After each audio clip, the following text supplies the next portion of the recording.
Alors, chers tous, après cette pause café, nous allons pouvoir écouter le docteur Stijn van Petegem. Stijn est docteur en psychologie à l'université de Gand depuis 2013. Après ça, il a fait un post-doc à l'université de Gand et a travaillé à l'université de Lausanne pendant 5 ans.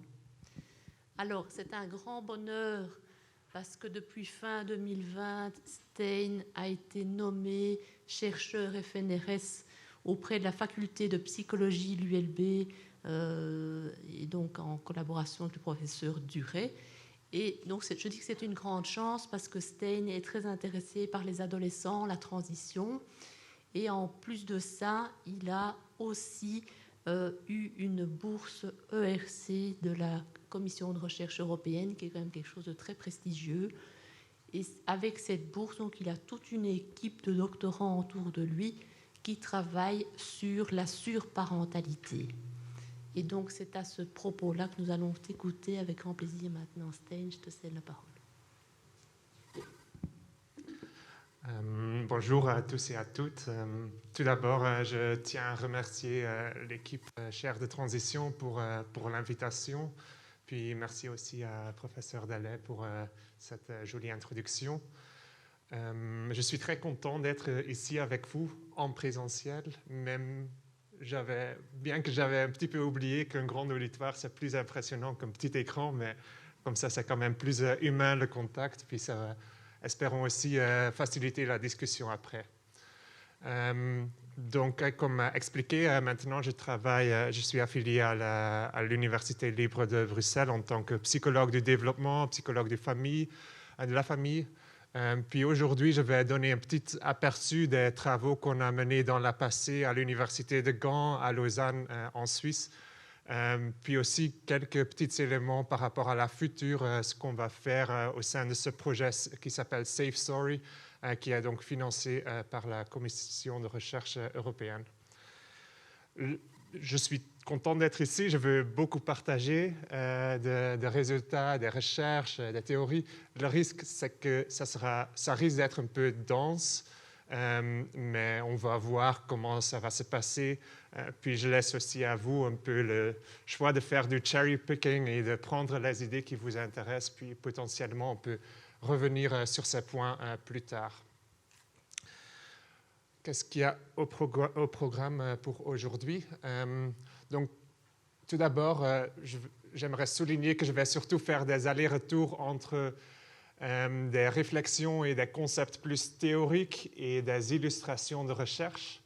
Je vais laisser le travail de traduction vers la pratique, vers la clinique, parce que la majorité d'entre vous sont des personnes qui travaillent dans la pratique. Je vais laisser ce travail un petit peu plus à vous, histoire aussi de gagner un peu de temps. Mais j'espère néanmoins que mon exposé ne sera pas complètement détaché de la réalité clinique et de la réalité de ces jeunes qui sont à l'âge de transition. Donc tout d'abord, je vais aborder la question de la parentalité à l'adolescence. Puis comme porte d'entrée, je vais utiliser la question à quel point des règles, du cadre, de la structure, si c'est efficace ou non à l'adolescence pour ouvrir des réflexions plus larges, comment les parents peuvent généralement soutenir un adolescent dans son développement. Ensuite, je vais parler un petit peu plus sur la question spécifique par rapport à la transition vers l'âge adulte, puis les enjeux développementaux pour cette période de vie. Puis, à la fin, je vais parler un petit peu plus sur le projet Safe Story, qui met l'accent sur la surprotection parentale, pour aborder quelques réflexions plus larges au sujet des facteurs plus macro-contextuels, donc des facteurs plus sociétals, culturels, économiques, pour comprendre la parentalité, pour comprendre ce que ça veut dire être un parent d'un jeune aujourd'hui. Puis par rapport à ce dernier point, je souhaite vous inviter de prendre votre téléphone portable ou l'ordinateur, puis d'aller vers ce site web. Puis avec ce code, vous pouvez voter ici sur une affirmation Donc, j'aimerais bien savoir à quel point vous êtes d'accord avec l'affirmation suivante. À l'âge de transition, la surprotection parentale est aujourd'hui plus fréquente que par le passé. Donc, à quel point, selon vous, c'est vraiment un phénomène récent, ou en tout cas un phénomène qui est récemment plus fréquemment observable dans la société en général, dans votre clinique.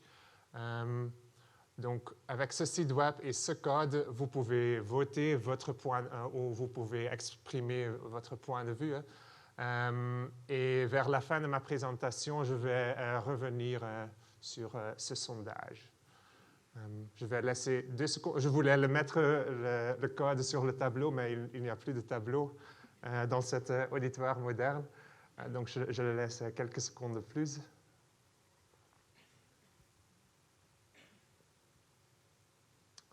Donc, voilà, j'espère que vous avez pu voter ou en tout cas entrer dans le site.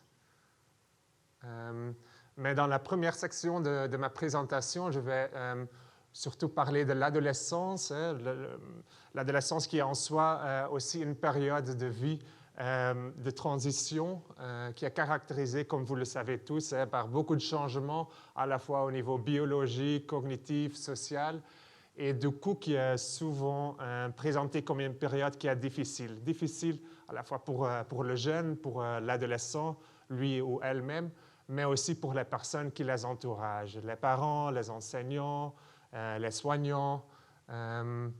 Puis traditionnellement, cette période de vie est présentée comme une période de tempête et tension, une période de storm and stress en anglais, pour dire ou pour faire le point que l'adolescence, c'est censé être une période caractérisée par beaucoup de conflits avec des figures d'autorité, avec les parents, caractérisée par des fluctuations émotionnelles, des émotions très fortes qui peuvent changer très vite, plus de prise de risque, plus d'expérimentation.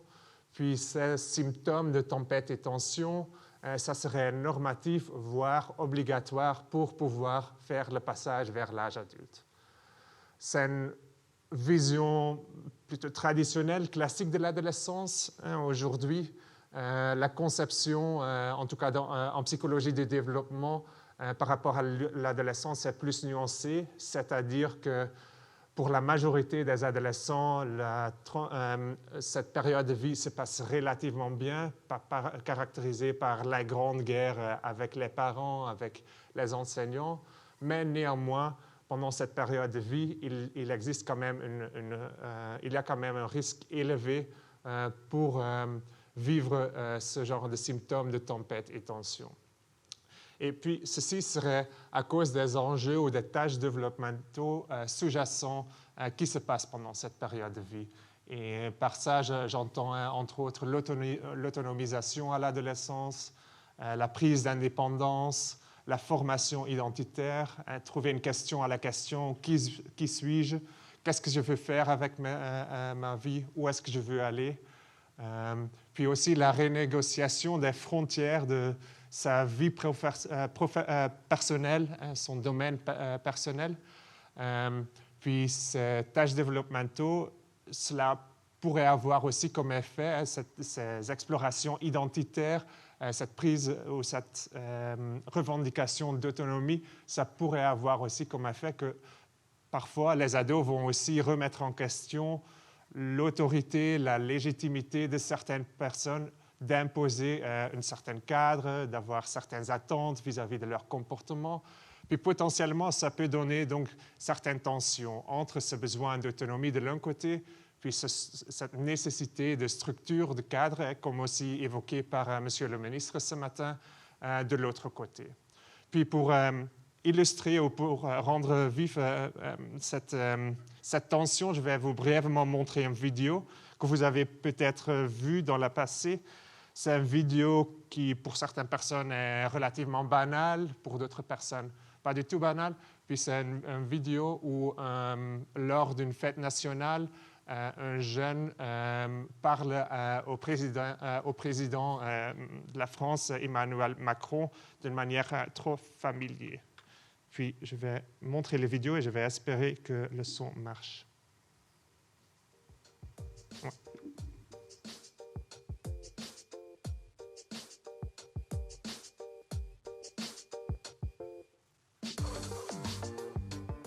tu vas bien?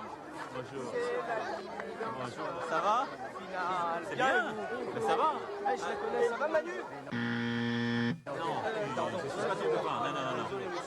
Voilà, tu es là, dans une cérémonie officielle, tu te comportes comme il faut. Donc tu peux faire l'imbécile, mais aujourd'hui c'est la Marseillaise et le chant des partisans. Tu m'appelles Monsieur le Président de la République ou Monsieur. Oui, d'accord? Voilà, c'est bien.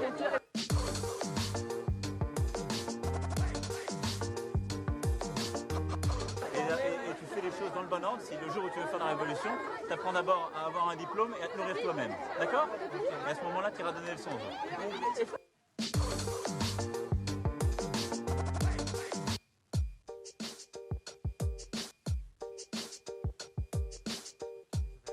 Je vais passer au prochain diapo parce qu'il ne veut pas s'arrêter. Je ne sais pas si vous vous souvenez de ce moment, mais en tout cas, à l'époque, ça a fait une certaine buzz. Puis, il y avait pas mal d'opinions divergentes par rapport à la question si c'était approprié l'intervention du président ou pas du tout. Puis, j'aurais bien aimé avoir votre point de vue, mais je vais me limiter à 2 points de vue. De l'un côté, le point de vue de l'Élysée, que vous pouvez lire ici de l'un côté, qui défendait évidemment Macron, qui disait que c'est une question de respect, surtout dans ce contexte-là. Pendant une fête nationale, il y a certaines règles sur comment il faut adresser un président. Mais de l'autre côté, d'autres personnes n'étaient pas du tout d'accord avec ça, puis qui avaient comme point de vue que le président lui-même, il ne montrait pas du respect vis-à-vis du jeune. C'était humiliant, il faisait la morale. Donc, ce n'était pas du tout adapté la manière de parler du président. Puis cette question, cette divergence en termes de point de vue, à quel point on peut avoir des attentes vis-à-vis des ados, puis à quel point est-ce qu'on peut imposer certaines règles sur la manière de se comporter, c'est aussi une discussion qui existe dans la littérature. Puis généralement, il y a 2 points de vue qui sont défendus. Puis de l'un côté, il y a des personnes qui vont dire « des règles, des interdictions, des attentes sont nécessaires » pour les ados parce que ça va créer une structure, ça va créer un cadre. Puis grâce à ces règles, ces attentes, c'est clair pour tout le monde ce qu'on peut faire, ce qu'on ne peut pas faire. Puis sans cadre, sans règles, les adolescents feraient tout et n'importe quoi. De l'autre côté, il y a d'autres gens qui vont dire « Ah, mais à l'adolescence, les règles, ça ne marche pas du tout, c'est inefficace, voire contre-productif. » Parce que ce genre d'introduction, ça va créer des fruits défendus qui vont justement stimuler ou encourager les ados de faire exactement l'inverse. Puis ici, vous pouvez une image qui illustre cette idée que les fruits défendus, ça arrive bel et bien parfois qu'on va créer ou qu'on va susciter un comportement qu'on ne veut pas susciter dans cette situation-ci. Puis nous, dans nos recherches, surtout menées à Gand, on voulait adresser cette question, mieux comprendre cette question, puis on voulait surtout étudier à quel point 2 facteurs étaient importants. Puis de l'un côté, on voulait montrer ou on voulait tester à quel point c'était important de prendre en compte le contenu des règles, des structures, et qu'est-ce qu'on attend exactement. Puis de l'autre côté, on s'intéressait aussi à la manière de communiquer par rapport à des règles. Puis pour la première question, quoi est-ce qu'on va exactement attendre des jeunes? Pour ça, on s'est surtout basé sur une théorie psychologique, la théorie des domaines sociaux qui s'intéresse qui est une théorie sur le développement socio-cognitif des adolescents et des jeunes. Donc, il s'intéresse à la manière comment les jeunes, les enfants vont raisonner par rapport aux interactions sociales. Puis, l'idée de base dans cette théorie, c'est que le monde social, la réalité sociale, c'est très complexe. C'est plein de règles, plein d'attentes qui peuvent varier d'une situation vers une autre. Par exemple, ici, dans notre contexte social actuel, vous êtes censé de rester silencieux pendant que moi je parle, mais pendant la pause, vous pouvez commencer à parler. Si vous avez une question, maintenant vous allez lever la main. Pendant la pause, c'est approprié de venir poser la question à moi. Mais ça ne serait pas approprié de le faire juste maintenant. De la même manière, aussi par rapport aux relations, il y a le tutoyer, vous voiser, ça peut varier aussi d'une relation à une autre. Il existe des règles qui peuvent varier d'un pays à un autre. En Belgique, les règles sont différentes qu'en Suisse, qu'au Canada. Mais d'autres règles ne vont pas varier d'un contexte à un autre. Par exemple, moi, je ne peux pas critiquer le coup de cheveux de quelqu'un ici. Je ne peux pas non plus blesser une personne physique. Je ne peux pas frapper quelqu'un. Ce n'est pas permis ici, pas pendant la pause, pas au Canada ou en Suisse. Donc, selon cette théorie, pour mieux gérer cette complexité, les enfants, dès très tôt dans le développement, développeraient différents domaines sociaux, différents domaines de connaissances sociales qui aideraient à comprendre et à structurer cette réalité sociale et faire du sens. Et ça aiderait à donner du sens à toute cette complexité. Puis l'idée, c'est que dans différents domaines, on va raisonner d'une manière différente par rapport à la légitimité, par rapport à l'autorité, par rapport à la résistance, etc. Puis généralement, ils font la distinction dans cette théorie entre trois domaines sociaux. Premièrement, il y a le domaine de la moralité, puis là, on trouve toutes les règles, les attentes, les interdictions par rapport à la question morale, donc par rapport à la justice, par rapport à la protection de l'intégrité physique, psychique d'autrui. On ne peut pas blesser des gens, on ne peut pas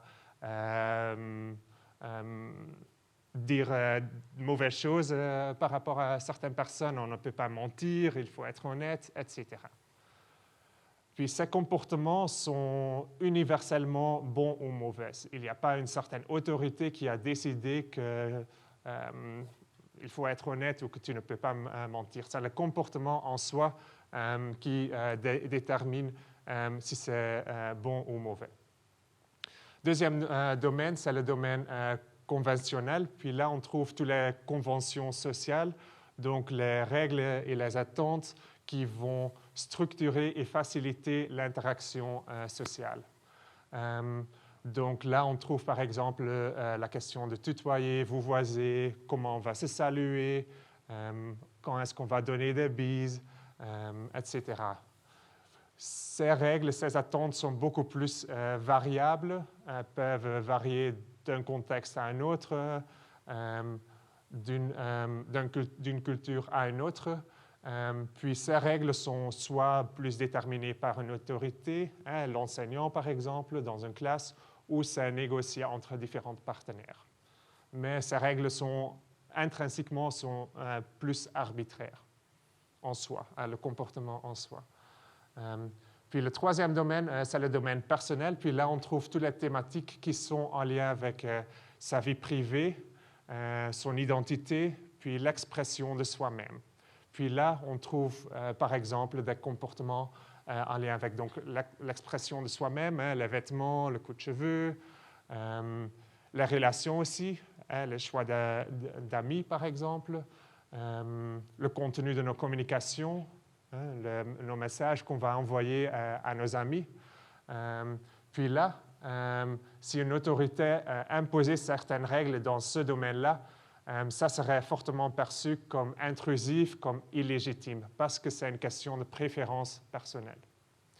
Puis je trouve cette théorie assez intéressante pour réfléchir autour de différents types de conflits, même au niveau sociétal en fait. Par exemple, quand par rapport à la question si, bon, ce n'est pas en lien avec les ados, mais quand on pense à la question si un gouvernement aurait le droit d'imposer la vaccination, par exemple, les gens qui sont contre vont souvent évoquer des raisonnements personnels. C'est mon corps, moi je décide que je fais avec mon corps. Vous n'avez pas le droit d'intervenir dans mon domaine personnel, tandis que des gens qui sont pour la vaccination vont très souvent évoquer des arguments moraux. C'est c'est une question de solidarité, c'est pour protéger la santé d'autres personnes. Parce que si vous ne vous laissez pas vacciner, il y a d'autres personnes qui vont vulnérables et qui vont tomber très malades, voire mourir. Et donc c'est un cadre assez intéressant, je trouve, pour utiliser pour comprendre beaucoup de conflits, beaucoup de types de tensions entre le cadre, l'autorité de l'un côté, puis l'autonomie de l'autre côté. Puis dans une première recherche menée auprès des adolescents, on voulait utiliser ce cadre pour mieux comprendre comment les ados vont apercevoir et à quel point les ados vont accepter des interdictions spécifiquement des parents. Puis c'était une étude transversale menée auprès des ados. Puis on faisait le contraste entre des interdictions dans le domaine moral et dans le domaine des amitiés. Donc on regardait à quel point il y a, dans une famille, s'il y a beaucoup d'interdictions morales et beaucoup d'interdictions des amitiés. Puis ce qu'on observait, ici à gauche, vous pouvez voir les effets sur la légitimité perçue, à quel point les ados le trouvaient légitime que les parents intervenaient et avaient des interdictions par rapport à des thématiques morales en noir ou des thématiques par rapport aux amitiés en rouge. Puis ce qu'on voyait, c'était que les ados le trouvaient clairement beaucoup moins légitime que leurs parents intervenaient dans ce domaine-là, avaient des interdictions par rapport à des amitiés. Par contre, par rapport à la moralité, on voyait que généralement c'était perçu comme plus légitime. De plus, dans des familles où il y avait beaucoup d'interdictions morales, les ados accordaient encore plus de légitimité à leurs parents d'intervenir dans ce domaine-là ou d'avoir des régulations par rapport à ce domaine. Même dynamique si on regarde la défiance oppositionnelle ou une tendance à rejeter les règles ou les interdictions. Puis on voit que généralement, les ados avaient plus tendance à rejeter les interdictions dans le domaine des amitiés, puis surtout dans des familles où il y avait beaucoup d'interdictions.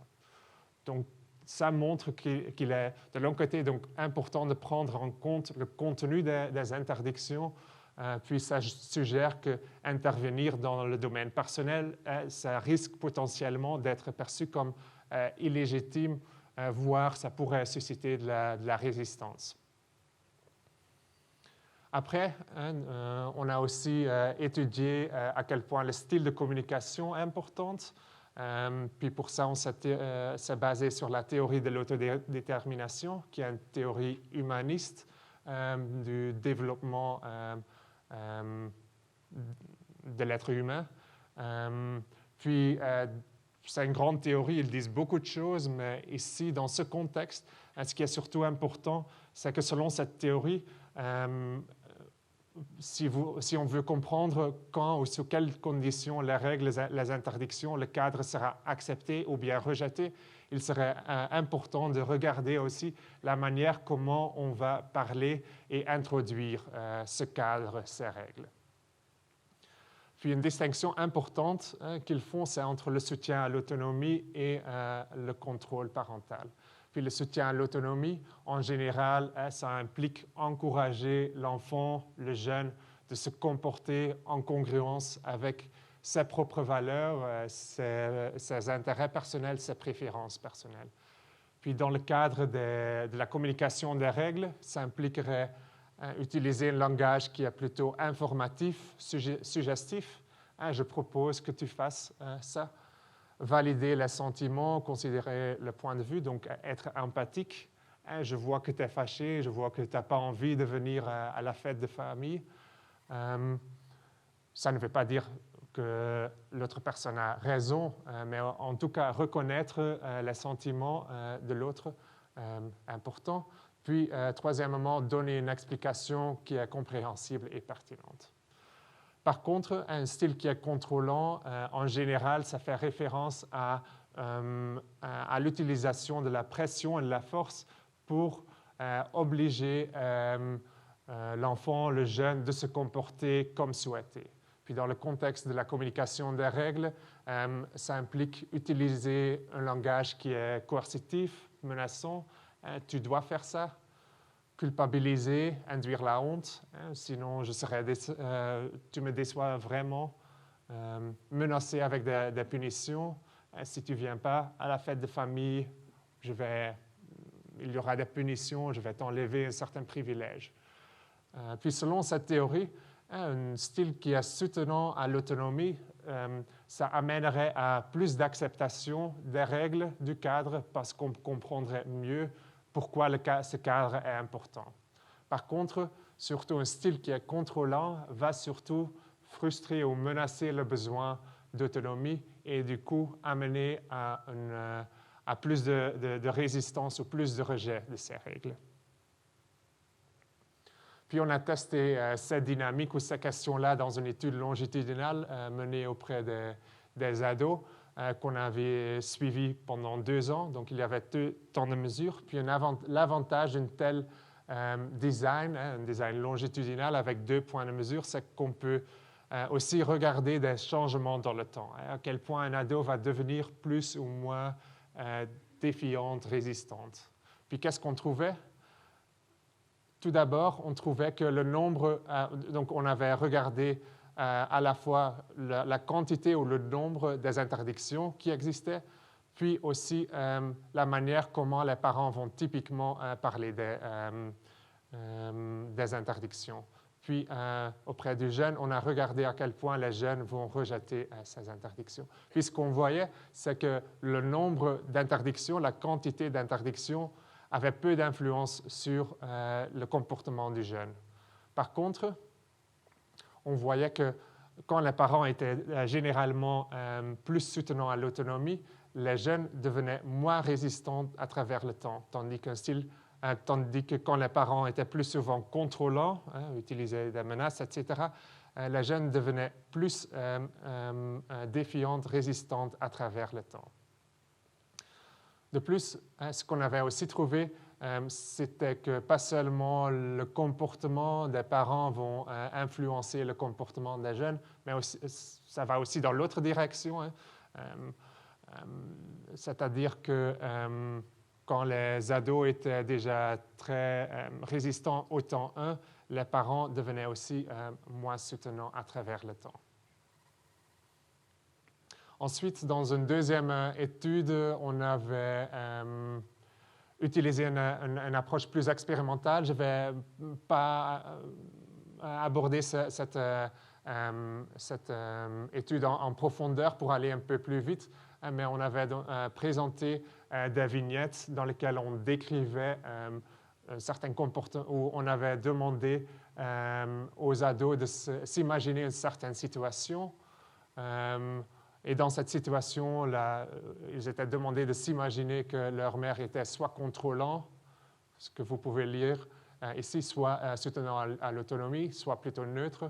Puis généralement, avec une approche plus expérimentale, on a pu montrer les mêmes dynamiques, c'est-à-dire que quand les parents ou quand la mère était décrite comme plus contrôlant, ça avait des effets plutôt inverses. Donc, dans ce cas, l'ado aurait tendance à moins étudier à une prochaine occasion.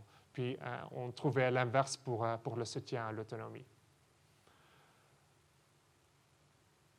Donc, avec ces études, on a pu montrer que pas seulement le contenu du cadre ou le contenu des règles est important, mais aussi la manière de communiquer et la manière d'instaurer un cadre est également important à prendre en compte. Ensuite, je vais présenter une étude qu'on a menée en Suisse qui met plus l'accent sur la question, plus explicitement l'accent sur la question par rapport à la transition vers l'âge adulte. Parce que aujourd'hui, il y a beaucoup de discussions autour de la question par rapport à la transition vers d'autres institutions, d'autres services qui sont plus orientés vers des adultes, mais moi, en tant que psychologue du développement, je trouve aussi très important de souligner les enjeux développementaux, les tâches développementaux qui viennent avec et qui vont caractériser cette période de vie. Cette période de vie de transition entre l'adolescence et l'âge adulte, telles que trouver sa place dans la société, la prise d'indépendance, devenir autosuffisante au niveau financier, par exemple, mais aussi prendre de la responsabilité pour ses propres choix, trouver sa place dans la société. Puis ce qui est intéressant, c'est en quelque sorte, on parle de la transition, puis la transition vers l'âge adulte, mais cette période de vie est d'une certaine manière aussi en transition ou en tout cas en train de changer dans le temps historiquement. C'est-à-dire qu'en tout cas au niveau de la population, au niveau démographique, on peut observer des changements importants depuis la fin de la Deuxième Guerre mondiale. Puis de quoi est-ce que je parle exactement? On observe en Belgique, mais aussi dans d'autres pays occidentaux, que les jeunes vont de plus en plus tardivement quitter le foyer familial. Ils restent pendant plus longtemps à la maison. Il y a de plus en plus de jeunes vont étudier plus longtemps. Il y a plus de jeunes qui vont suivre des études supérieures, potentiellement accumuler différents diplômes. Puis aussi l'entrée vers le marché du travail, aussi comme indiqué par Monsieur le ministre, l'entrée au marché du travail, ça se passe aussi de plus en plus tardivement.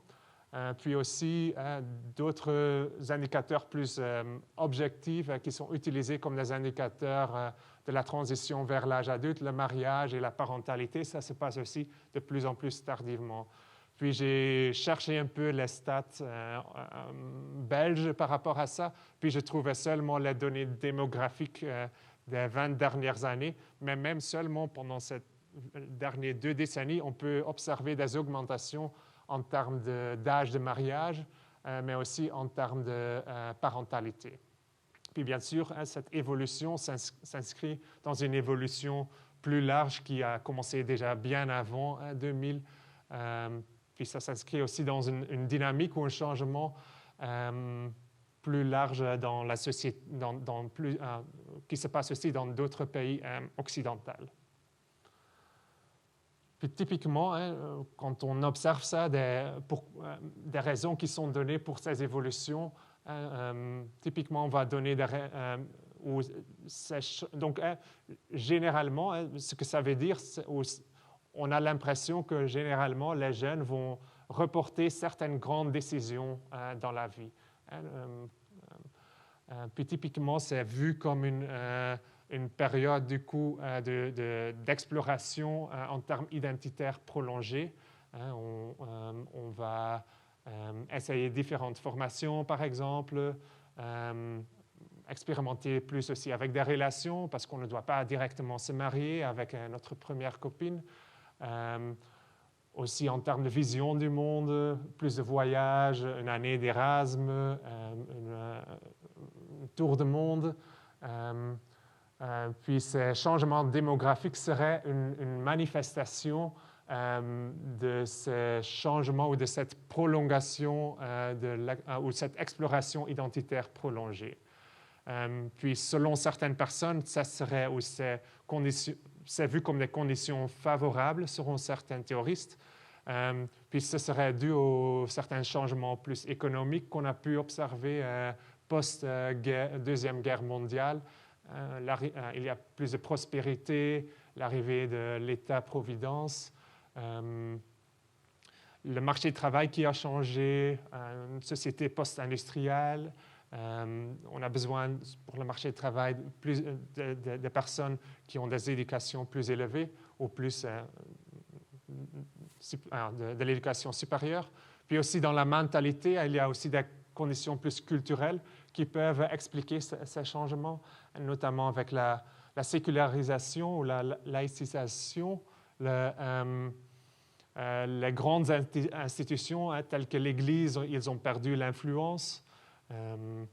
Mon métier est moins déterminé par le métier de mes parents. J'ai plus de liberté. Puis, généralement, notre société va aussi fortement valoriser cette liberté du choix. Donc, généralement, c'est vu comme quelque chose de positif, comme une opportunité pour que les jeunes peuvent plus explorer, trouver ce qui on est vraiment et faire des choix qu'on souhaite faire personnellement et vraiment. Bien sûr, c'est très chouette pour certains jeunes, mais de l'autre côté, ces changements plus sociétals et culturels impliquent aussi un certain piège ou impliquent aussi un certain risque parce que pas tous les jeunes vivent dans des conditions aussi favorables que ça. Puis ça met aussi une très grande responsabilité sur les jeunes parce que c'est à toi le moment pour trouver ces réponses. Il n'y a personne qui va te donner tes réponses. Puis si tu as de la peine à trouver ta voie dans ta vie, c'est aussi ta faute parce que c'était ta responsabilité de trouver ta voie dans la vie. Donc c'est plus nuancé que juste dire « Ah, c'est chouette ». Puis du coup, dans notre étude, ce qu'on voulait faire, c'était regarder à quel point les parents et le contexte familial peut être une ressource pour mieux gérer cette formation identitaire lors de cette période de transition, donc pendant cette phase charnière dans la vie. Puis pour faire ça, c'est une étude qu'on a menée en Suisse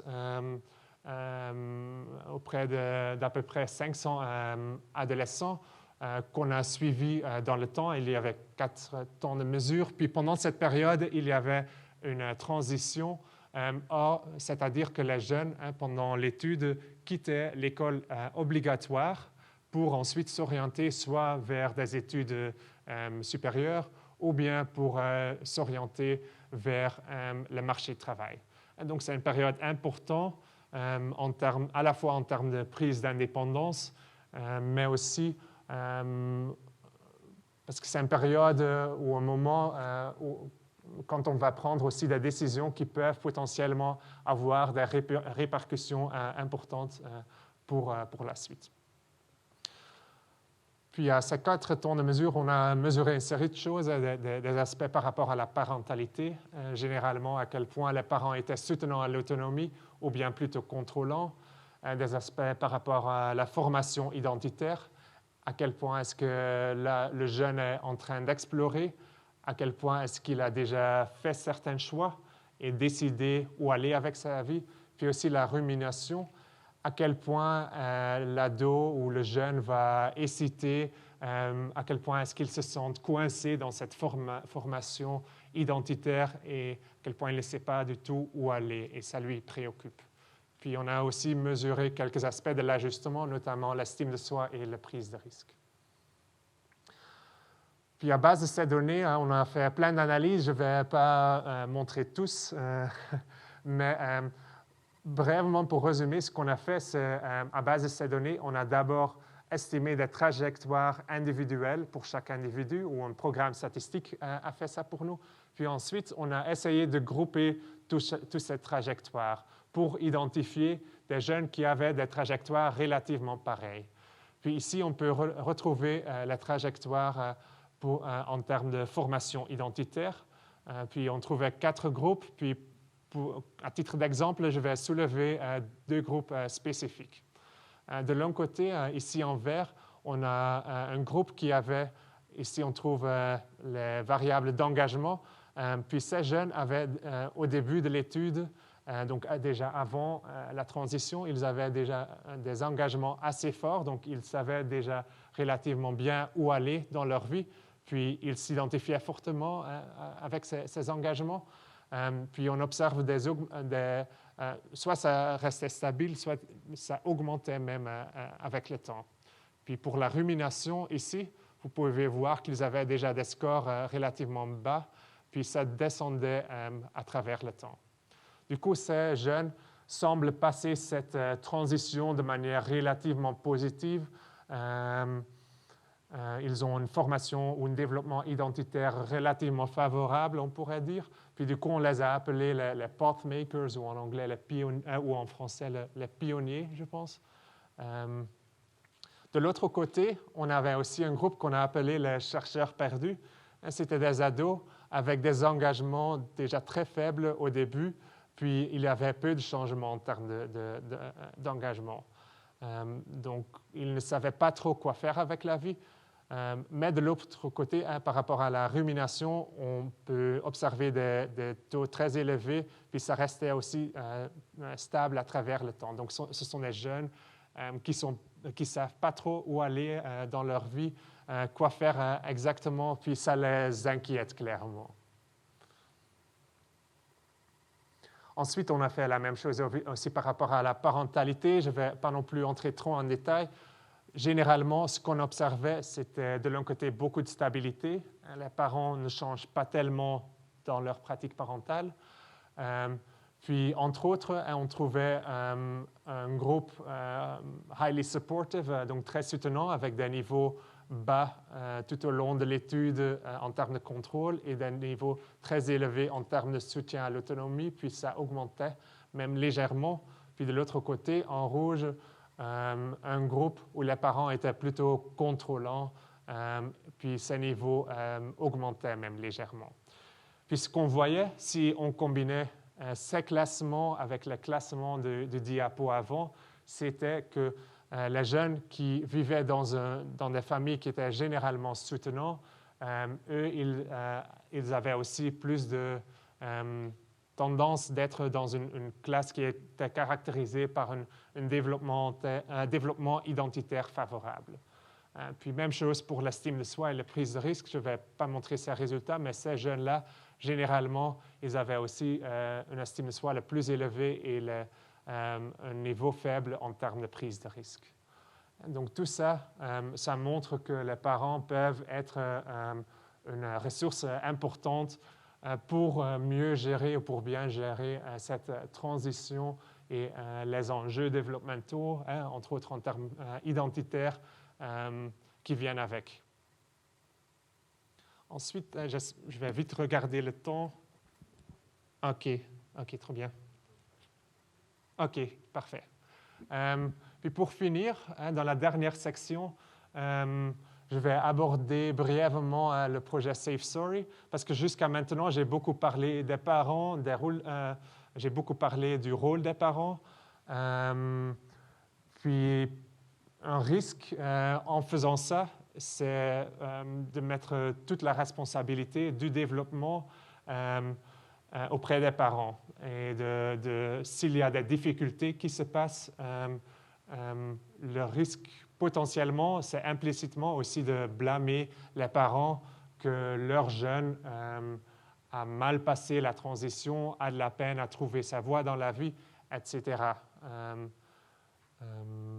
Parce qu'ils n'étaient pas suffisamment soutenants et ils étaient trop contrôlants, etc.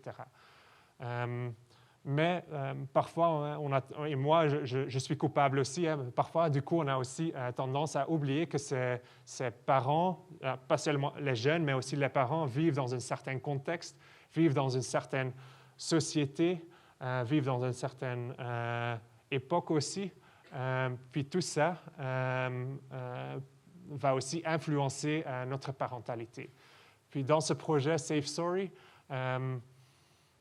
l'angle de l'attaque, c'est la surprotection parentale, mais la réflexion que je souhaite partager avec vous, c'est plus large, c'est plus par rapport à la question ce que ça implique être un parent aujourd'hui d'un jeune. Puis, quel est le rôle du contexte plus large par rapport à ça, ou quelle influence a ce contexte plus large sur la parentalité.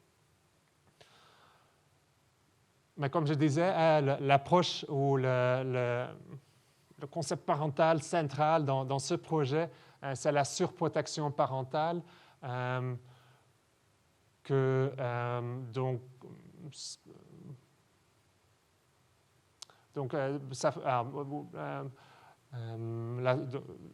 un type de parentalité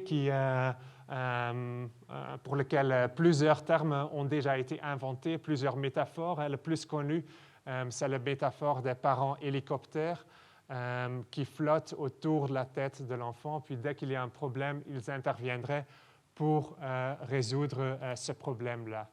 Donc, ce sont des parents qui ont comme manière de penser, il vaut mieux prévenir que guérir des difficultés. Ou en anglais, better safe than sorry, d'où l'acronyme de ce projet. Donc, ce sont des parents qui vont généralement éviter que leur enfant, leur jeune, soit exposé aux risques, aux dangers, aux difficultés plus généralement. En français, on parle aussi souvent de l'hyperparentalité, à les parents qui veulent trop bien faire. Puis le discours par rapport à ses parents, et aussi dans les médias, mais aussi dans la littérature scientifique, c'est assez négatif. Ces parents vont créer des enfants, des jeunes qui vivent dans une bulle, qui sont fragilisés, qui sont incapables de faire face à des situations potentiellement compliquées. Puis plus tard, quand la vie d'adulte s'approche, ils ne savent pas faire cette transition, ils ne savent pas devenir adultes, ils ne savent pas prendre les responsabilités que implique la vie d'un adulte. Du coup, la tendance implicite, c'est blâmer ses parents pour ces jeunes, pour la difficulté de ces jeunes, pour créer même une génération de jeunes qui ne sont pas prêts pour la vie. Alors, puis à ce point-ci, parce que si on veut croire les médias, ça serait même une très grande épidémie et ça serait la norme, la parentalité hélicoptère aujourd'hui. Donc, normalement, si tout a fonctionné, ici, il y a le résultat du sondage. Puis, qu'est-ce qu'on peut voir? C'est que généralement, vous êtes aussi plutôt d'accord qu'aujourd'hui, on peut observer plus de surprotection dans votre clinique ou dans votre entourage que par la passé.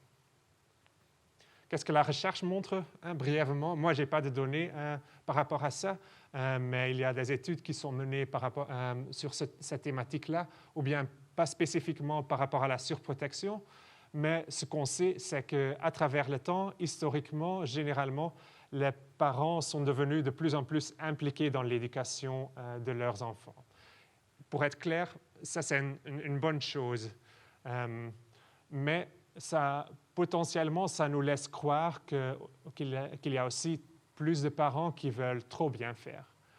Mais on n'a pas des données formelles qui montrent ça.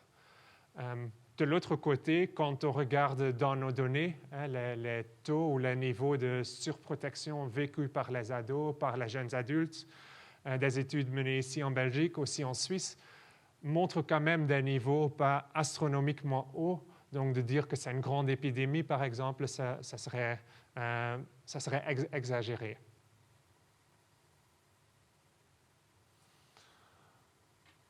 À ce point-ci, j'ai déjà un petit peu défini ou conceptualisé la surprotection et ce que c'est.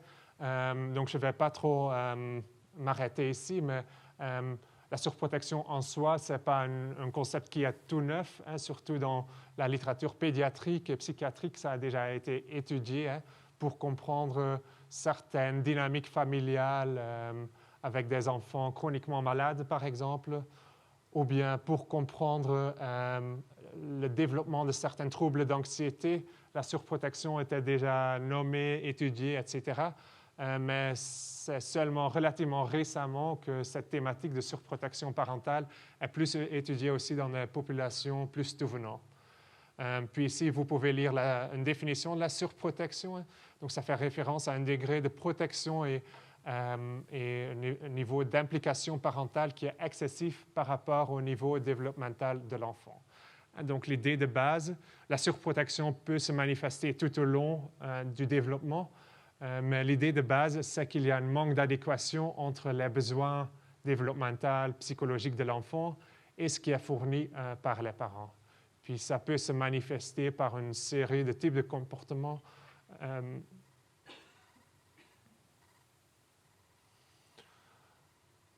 Puis en Suisse, on avait d'abord étudié les effets, ce type de parentalité, puis ce qu'on a trouvé, c'est pas très étonnant, mais donc je ne vais pas trop m'arrêter peut-être ici. mais généralement, la surprotection parentale, ça nuirait le développement de l'enfant pour plusieurs raisons, hein, parce que ça empêchait leur développement identitaire et de l'autonomie, ça nuirait leur stratégie d'adaptation, leur coping skills, comme on dit en anglais, donc leur stratégie pour faire face à des situations difficiles.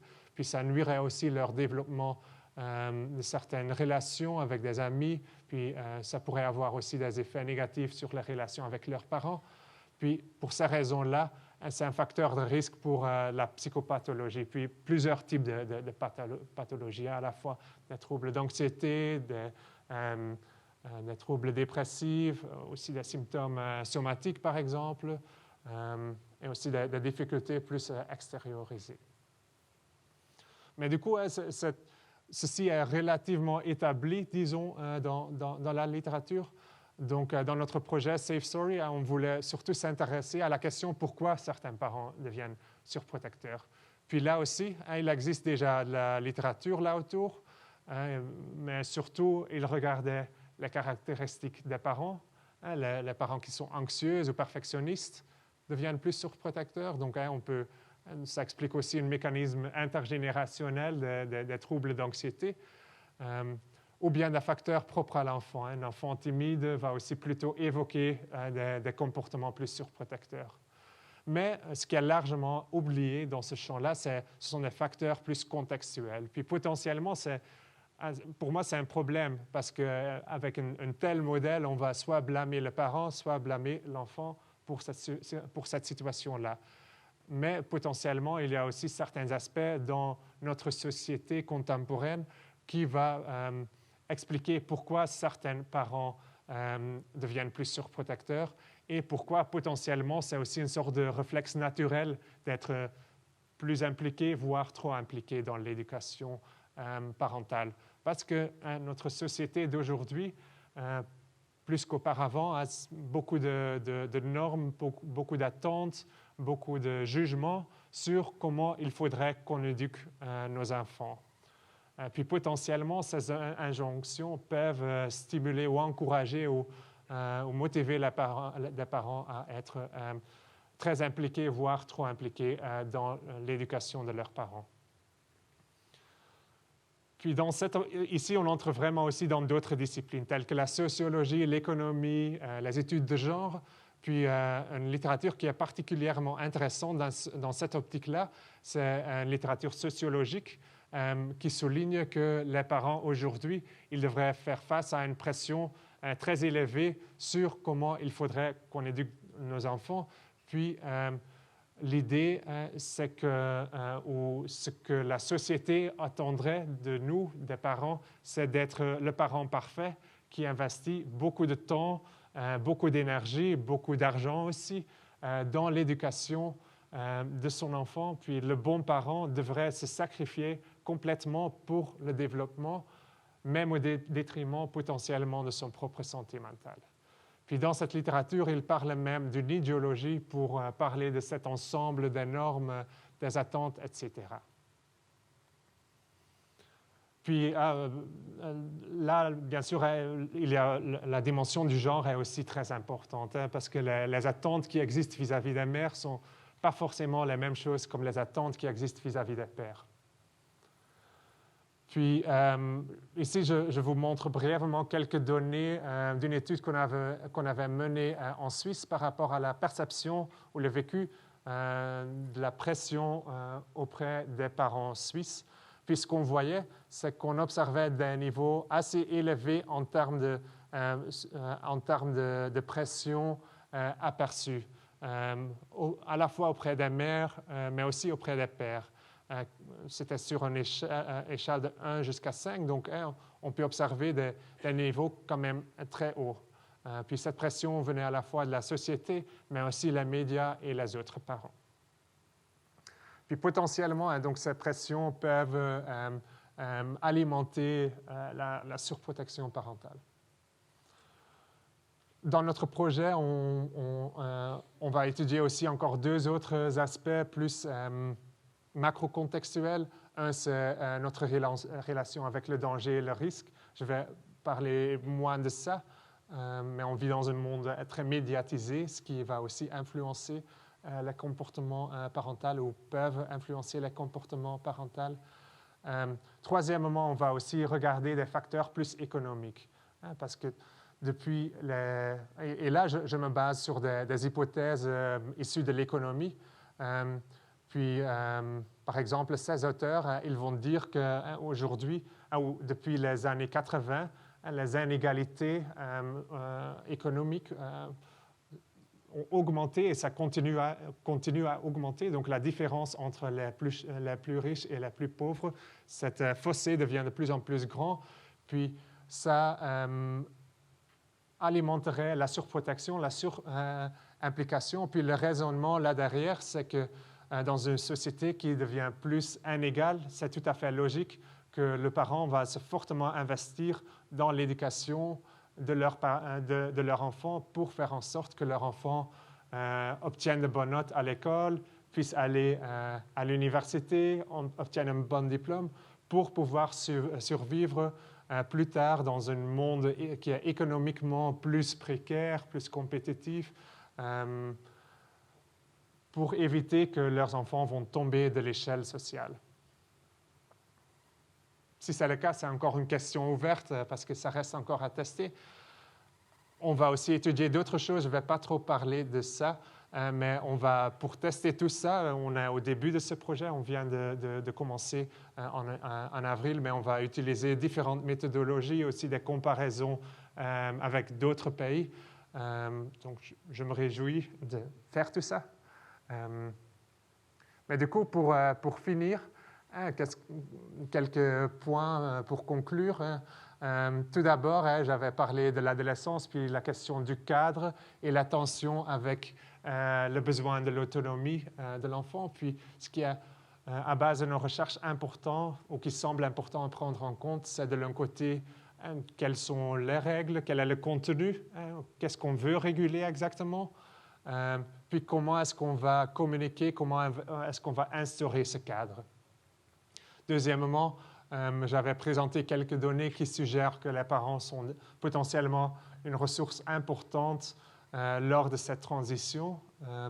Puis pour finaliser, c'est important quand même aussi de contextualiser, de se rendre compte qu'être parent dans la société aujourd'hui, ce n'est pas non plus évident parce qu'il y a aussi toute une série de facteurs plus économiques, sociétals qui vont expliquer, qui vont influencer notre parentalité. Du coup, pour finir, juste un petit mot de pub. Hier, on a lancé notre site web. Vous êtes chaleureusement invités d'aller regarder si vous voulez savoir plus par rapport à ce projet. Puis, on a aussi une newsletter si vous voulez rester au courant. Mais sinon, il ne me reste que de vous remercier pour votre attention.